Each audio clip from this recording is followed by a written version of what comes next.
Well, hello, friends. Welcome back to another chapter of Ken Schoolin's book, The Adventures of Jonathan Gullible, a Free Market Odyssey. Um, Today's chapter I'm going to read is chapter 28, Wages of Sin. Just as man can't exist without his body, so no rights can exist without the right to translate one's rights into reality, to think, to work, and to keep the results, which means the right of property. Ayn Rand. Jonathan left the cheering mob in the palace auditorium and wandered down a long corridor. At the far end, rows of people sat on benches, all chained together with leg irons. Were these criminals awaiting trial? Perhaps the officials here might be able to recover his stolen money. To the left of one bench was a door with the title Bureau of Hard Labor. At the far side of the bench, uniformed guards stood talking quietly, ignoring their passive prisoners. The sturdy chains on these captives ensured that there was little hope of escape. Jonathan approached the nearest prisoner, a boy of about 10, who looked not at all like a criminal. "Why are you here?" asked Jonathan innocently. The boy looked up at Jonathan and glanced sneakily at the guards before answering. "I was caught working." "What kind of work could get you into trouble like this?" asked Jonathan, his eyes wide with surprise. "I stocked shelves at Jack's general merchandise store," replied the boy. He was about to say more, then he hesitated and looked up at the gray-haired man sitting next to him. "I hired him," said Jack, a sturdy middle-aged man with a deep voice. The merchant still wore the stained apron of his trade, and leg irons attached to one of the boy's legs as well. "The kid said he wanted to grow up and be like his dad, a manager at the factory warehouse. Nothing more natural than that, you might say. When the factory closed, his dad had trouble finding a job. So I thought a job for the boy might do his family some good. I have to admit, it was good for me too. The big stores were driving me into the ground and I needed some cheap help. Well, it's all over now." A look of resignation crept over his face. The young boy piped up. "At school, they never paid me to read and to do arithmetic. Jack does. I handled inventory and the books, and Jack promised me if I did well, he'd let me place orders.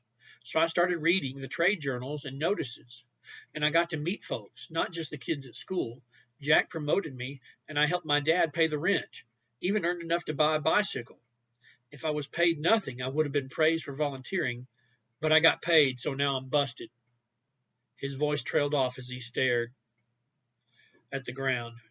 "And I've got to go back to make-believe." "Make-believe isn't so bad, Sonny, when you consider the alternative," declared a hefty, jovial man with a basket full of drooping white gardenias. He wore chains attached to the other leg of the boy. "It's tough to make a living. I've never liked working for anyone else. Finally, I thought I had it made with my flower cart. I did pretty well selling bunches of flowers in the town square. People liked my flowers, the customers, that is, but the shopkeepers didn't much like the competition. They got the Council of Lords to outlaw hawkers. A hawker, yes, that's what they call me because I can't afford a shop. Otherwise, I'd be a shopkeeper or a merchant. I don't mean any offense, Jack, but my kind of selling existed long before your shop. Anyway, they called me a nuisance, an ugly eyesore, a bum, and now an outlaw. Can you figure me and my flowers being all that? At least I wasn't living off charity."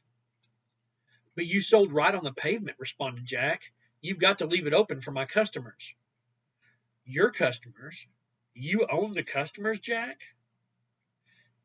"Yes, sure, I was on council property. It's supposed to belong to everyone. But it doesn't, right, Jack? It really belongs to those favored by the lords." Jack scoffed. "But you don't pay the steep property taxes that we have to pay as shopkeepers." "So who's to blame for that? Not me," retorted the peddler irritably. Jonathan intervened with a question, hoping to cool the debate. "So they arrested you on the spot?" "Oh, I got a few warnings first, but I didn't care to dance to their tune. Who do they think they are, my masters? I'm trying to work for myself, not some nosy boss. Anyway, the zoo's okay. I don't have to work, and I get 3 squares a day in a room at the shopkeeper's expense. Oddly enough, the warden thinks he's doing me a favor. He says he's going to rehabilitate me so I can make a contribution to society.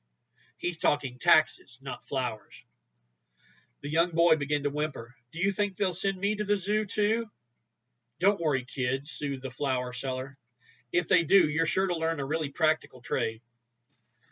Jonathan turned to a group of women wearing overalls who sat next in line. Why are you here? We have a small fishing boat. Some officials stopped me as I lifted some heavy crates down at the dock, said a wiry, rugged woman with piercing blue eyes. He told me I violated the safety regulations for women. Motioning to her companion, she added, The regulations supposedly protect us from abuse in the workplace. The officials shut us down twice, but we sneaked back to the docks to get the rigging ready for the coming season. They caught us again and said that this time they're going to protect us really good, behind bars. She wondered aloud, what will they do to my son? He's only 3 and he weighs more than those crates that I lifted. Nobody complained when I carried him around. Fighting back her tears, she added, Now they'll have to find someone else to carry him. Finding someone else is not so easy, said a man whose full beard barely concealed a pockmarked face. Elbowing the youth next to him on the bench, he said, George has been working part-time for me 2 winters in a row, a sort of apprentice. He helps to keep my barbershop clean and gets the customers ready. When I tried to teach him the trade, we got into trouble because he's not yet a member of the union. He threw up his hands in exasperation. Young George, with a mournful look on his face, lamented, At this rate, and now with a court record, I'll never get my license. And that is the end of chapter 28, Wages of Sin. Join me tomorrow when I'll be reading chapter 29, Newcomers. Until then, have a great day and go Mean Green.